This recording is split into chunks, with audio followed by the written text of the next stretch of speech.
Notre Dame কলেজের এবারে test পরীক্ষায় আসা এই প্রশ্নটা একটু লক্ষ্য করো। এখানে 27 অক্টাল প্লাস 27 হেক্সাডেসিমেল প্লাস এইখানে ফাঁকা দেওয়া আছে এবং তার বেস বা ভিত্তি বলা আছে 2 ইকুয়াল এইটা হলো কত 70.5 ডেসিমেলে আছে।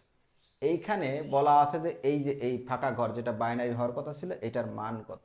তো এই প্রশ্নটা কিভাবে খুব সহজে উত্তর করা যায় একটু খেয়াল করো। এইটা অক্টাল আছে, আমরা এইটাকে ডেসিমাল বানিয়ে ফেলি। কি বানিয়ে ফেলি? ডেসিমাল। তো ডেসিমাল বানাই, খেয়াল করে দেখো। আমরা যদি সমাধান শুরু করি, এখান থেকে সমাধান করতেছি। এখানে প্রথমে আমরা এই যে 27 আছে অক্টালে, এইটাকে আমরা ডেসিমাল বানাই। তোমরা মনে রাখবা যে দশমিক সংখ্যা পদ্ধতির যে হিসাব নিকাশ, এইটা হলো মানুষের হিসাব নিকাশ। অর্থাৎ পুরো ওয়ার্ল্ড ব্যাপী মানুষ দৈনন্দিন কাজে এবং সাধারণভাবে যে হিসাব নিকাশ করে এগুলো সব দশমিক সংখ্যা পদ্ধতিতে। সুতরাং আমরা এগুলো যদি দশমিকে নিয়ে যাই আমাদের হিসাব নিকাশ করতে সুবিধা হবে। তাই আমরা প্রথমে এটাকে দশমিকে নিয়ে যাচ্ছি।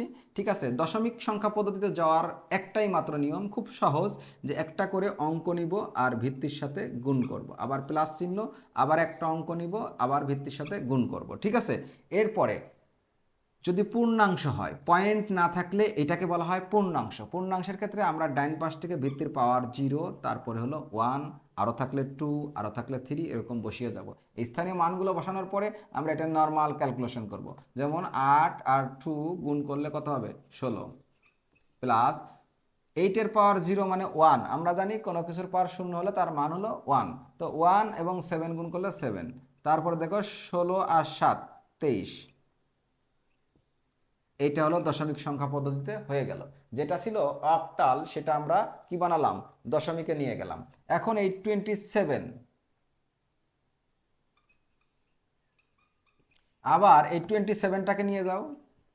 27 যেটা ছিল হেক্সাডেসিমাল, এইটাকে যদি আমরা দশমিকে নিয়ে যাই তো একই রকম 2 ইন্টু 16 প্লাস 7 ইন্টু 16। ডাইন পাশ থেকে যেহেতু পূর্ণাংশ সুতরাং ডাইন পাশ থেকে ভিত্তির পাওয়ার 0, তারপরে 1, এরকম বসিয়ে যাব। আরও থাকলে 1 0 1, আরও থাকলে 2 3 4, এরকম বসাইতে বসাইতে চলে যাব, আর নাই। তো 16 দুকোনি কত? 32 প্লাস কোনো কিছুর পাঁচ 16-র পাঁচ 0 মানে 1, তাহলে 7, ওকে 7। ঠিক আছে, 32 আর 7 কত হয়? 39। এইটা হলো ডেসিম্যাল। তার মানে এখন এইটা ডেসিম্যাল, এটা ডেসিম্যাল, এটাও ডেসিম্যাল। তোমরা দেখো এই দুটাকে যোগ করে যদি এইটার সাথে বিয়োগ করি তাহলে কিন্তু এটা বেরিয়ে যাবে। তো আমরা এখন কি করতে পারি খেয়াল করে দেখো। এখন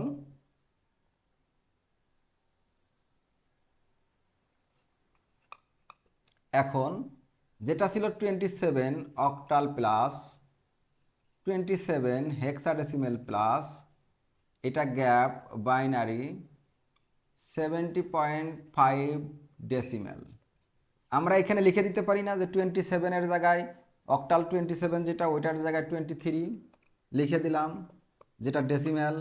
আবার 27-এর জায়গায় কি 39 লিখে দিতে পারি ডেসিমেল। আর এইটা আমরা ফাঁকাই রাখলাম, এটা যা ছিল তাই রাখলাম। বা পরের লাইনটা দেখো, এই দুটাকে আমরা যোগ করি, যেহেতু দশমিকে আছে তাহলে এই দুটাকে যোগ করো, কত হবে? দশমিকের যোগ তোমরা পারো, 9 আর 3 12, 12-র 2 হাতে 1, 3 আর 1 4, 4 আর 2 6, 62 হলো দশমিকে। ঠিক আছে, প্লাস প্রশ্নবোধক চিহ্ন ইকুয়াল 70.5 যেটা হলো ডেসিমেল। বা এই প্রশ্নবোধক চিহ্নটা আমি রেখে দিচ্ছি, এই যে এটা রেখে দিলাম, তাহলে এই 62 এর আগে কি আছে? প্লাস। এটা যদি সমান চিহ্নের ডাইনে নিয়ে যায় তাহলে এটা হবে মাইনাস 70.5 ডেসিমেল মাইনাস 62, এটা হলো ডেসিমেল। এটা প্লাস আছে, সমান চিহ্নের ডাইনে নিয়ে গেলে মাইনাস হয়ে গেল। ঠিক আছে, যেহেতু এটাও ডেসিমাল এটাও ডেসিমাল, তুমি এখন এটা থেকে এটা বিয়োগ করতে পারবা। ঠিক আছে, বা এই প্রশ্নবোধক চিহ্নটা রয়ে গেল, আর এটা থেকে এটা বিয়োগ করলে কত হবে? ঠিক আছে, তো বিয়োগটা করি। বিয়োগটা আমি একটু ক্যালকুলেটর ইউজ করতেছি। এখানে বিয়োগটা হলো 70.5 মাইনাস 62, 8.5, 8.5। তো আমি লিখতেছি 8.5, এটা হলো ডেসিমাল। এইখানে মজার বিষয় হলো তুমি কিন্তু বিয়োগ করতে হলে দেখো, এটাও দশমিক পদ্ধতিতে আছে, এটাও দশমিক পদ্ধতি। তার মানে এই যে যোগ বিয়োগ করতে হলে তোমাকে নর্মাল পদ্ধতিতে আনতে হবে। অর্থাৎ আমরা নর্মাল যে পদ্ধতি হিসাব নিকাশ সেটা হলো দশমিক, তাহলে আমরা দশমিকে নিয়ে আসলাম, যোগ বিয়োগ করে সুন্দর করে এটার মান বের করলাম। বাট কথা হলো এই মানটা বাইনারিতে হওয়ার কথা ছিল, যেহেতু ভিত্তি দেওয়া 2, তাই বাইনারিতে হইতে হবে। এটার মান কিন্তু বাইনারিতে নাই, তাহলে এই দশমিককে আমরা এখন বাইনারি করলে অরিজিনালি এটার মান পাবো। ঠিক আছে, তার মানে এইটাকে আমরা এখন কি করব, বাইনারিতে নিয়ে যাব। আমি এই অংশটুকু মুছে দিচ্ছি, তোমরা খেয়াল করো, এই অংশটুকু মুছে দিচ্ছি, এইটুকু মুছে দিচ্ছি, দিয়ে আমি এইখান থেকে এইখানে যাচ্ছি, এইটার মান বাইনারিতে নিয়ে আসব।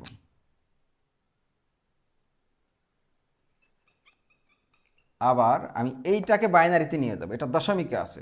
তোমরা জানো যে দশমিক সংখ্যা পদ্ধতিতে এই যে পূর্ণাংশ আর ভগ্নাংশ আলাদা হয়, পূর্ণাংশ ভাগ করতে হয়, পূর্ণাংশকে কি করতে হয়, ভাগ করতে হয়।